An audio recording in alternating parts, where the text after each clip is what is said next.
Good morning, Year 5, and happy Friday. So, nearly at the weekend, nearly there. To start off today, because it's Friday, we're going to do our spellings. And as usual, if you've got a family member present who can help you with the spellings, that would be brilliant. If not, you can continue to do them yourselves. Remember to be really honest when you're marking them, and if there's any that you do need to work on, try and get those practice today and a little bit next week as well, just so they get lodged in the brain.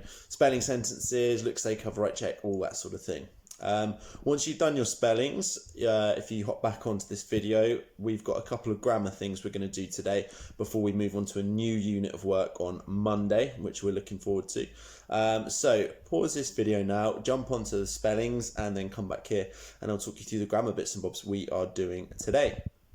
So the first activity we've got for you is a little quiz via PowerPoint, and it's based on what we talked about in yesterday's disrupted forgetting in our morning register. So we're looking at identifying phrases and clauses. Now, hopefully you remember the difference between a phrase and a clause. A clause is a group of words that contain a subject and a verb. That's the important part, and can act as a sentence on their own. A phrase is a group of words that form part of a sentence. Remember, clauses have verbs, phrases don't. That is what you need to remember, okay? There's a verb in a clause, but not in a phrase. So all we need to do is there's several of these questions that we're going to run through. You guys are going to run through on the PowerPoint that is attached to this tapestry post. And I'm going to go through the first one with you to show you what you need to do. So basically you are looking at these sentences and you need to look at whether the underlined part of the sentence is a phrase or a clause. So we're going to look at this part here. The plane descended onto the runway. Or the full sentence is the plane descended onto the runway battered by the strong winds. Okay, now all we need to do to be able to tell whether it's a phrase or a clause is we try and find the verb. We try and find the action word in there. And obviously, as I'm sure we're all aware, descended is the verb here. Now this part of the sentence obviously has descended in it, which is a verb. Therefore, this is a clause. Correct. Well done. So your job is to work through this PowerPoint, which is attached to the tapestry post. Go through some of these questions, and you need to say, in each case, whether the underlined part of the sentence is a phrase or a clause. Nice and straightforward. Once you've done that, hop back on this video and we'll talk you through the next grammar bit we're up to. Okay, Year 5. Hopefully you were okay on the phrases and the clauses. It's fairly straightforward, but we just need to remember phrases don't have verbs, clauses do. So on to relative clauses now, which are a specific type of clause that we're going to be looking at this morning. So what we're going to be doing is looking through building our relative clauses by using relative pronouns. So if we start with a simple sentence, remember simple sentence is a main clause because it has a verb in it and it makes sense on its own. So and it will also need to have a subject. So the star of the sentence who is performing the verb. And as I've already said, a simple sentence must make sense on its own. For example, John was playing the piano. Really straightforward, but a little bit dull. So we're going to try and add a little bit of extra information to it. John was playing the piano. He was in the hall. So a little bit of extra information added there. So still fairly basic, still fairly straightforward. How can we improve it? Let's have a look. So we're going to make it a multi-clause sentence. Now that is also called a complex sentence, okay? So often in school we'll refer to these as complex sentence. So we can add a subordinate clause to the main clause. As I said, this is known as a complex sentence. The subordinate clause must have its own subject and verb, and most importantly, the subordinate clause does not make sense on its own. Main clauses do make sense on their own. Subordinate clauses don't make sense on their own. So the root of the sentence, John was playing the piano. The second sentence adds extra information to the first one, so we can add it to the simple sentence to make a complex sentence like this. John, who was in the hall, was playing the piano. Because remember, if we rewind a little bit, we had John was playing the piano. He was in the hall. And we're going to fast forward to John, who was in the hall, was playing the piano. Now this doesn't make sense on its own. We can't just say, who was in the hall, full stop, as a sentence on its own, because that makes no sense whatsoever. Okay? Now, this is a relative clause because it gives more information about John. It adds extra information about John. So this is called a relative clause.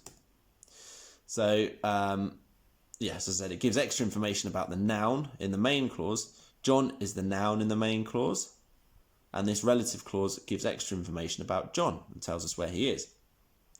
It's connected to the main clause by a relative pronoun. So I'm going to rewind. Just looking at that, I'm going to pause there for a second. I wonder if you can tell me, or if you can think about what the relative pronoun is in this case.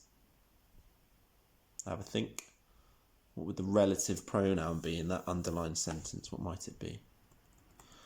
We're going to go forward. We've replaced the pronoun in the second sentence with the relative pronoun who. So instead of he is in the hall, or he was in the hall, we've put John, who was in the hall, was playing the piano. So who there is a relative pronoun. So as I said, we've turned John was playing the piano, he was in the hall. John, who was in the hall, was playing the piano. And we've actually split up the main clause, as you can see there, to drop in the relative clause in the middle. And who, obviously, is the relative pronoun.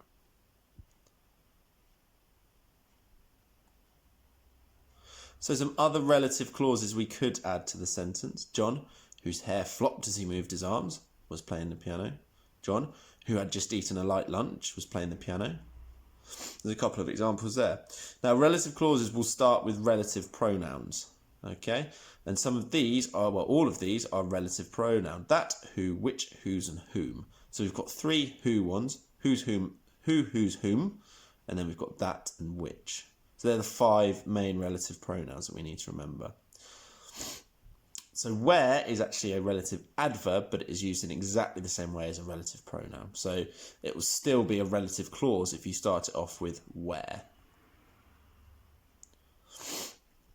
A relative clause, a clause which gives you extra information about a noun, might be at the end of a sentence or in the middle of a sentence. Won't be at the beginning of a sentence. We can't start a sentence with a relative pronoun.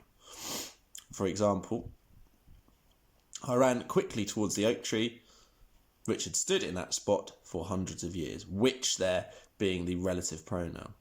My grandmother, whose shiny hair sparkled in the morning sunshine, stood looking over the bay, whose there being the relative pronoun, and obviously in both of these cases the relative clause is in bold. So the main points about relative clauses and relative pronouns. Remember, relative clauses will start pretty much all the time with relative pronouns.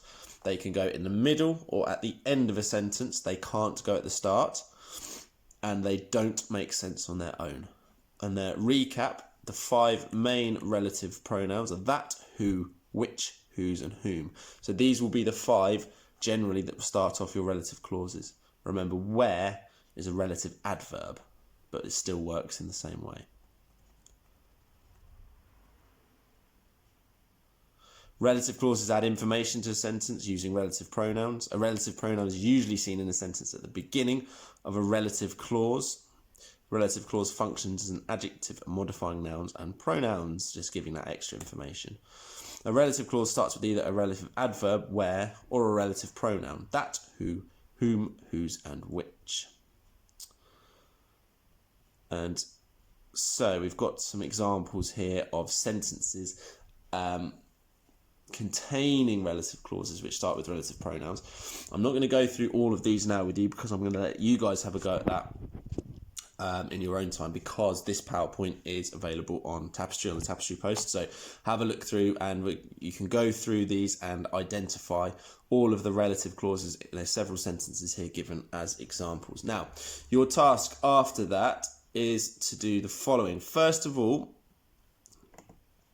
you've got a relative clauses and relative pronouns little sheet to go through. All you need to do here is you need to identify and underline relative pronouns. Now, to save printing out, it's absolutely fine if you just write the question number in your writing books or your English books, and you can write the relative pronoun that is in each of those. Answers are given on the sheet at the bottom, so you can mark them as well. So save yourself printing all of this. Just write A, B, C, D, E, F, G, H, I in your books and write down what the relative pronoun is in each case.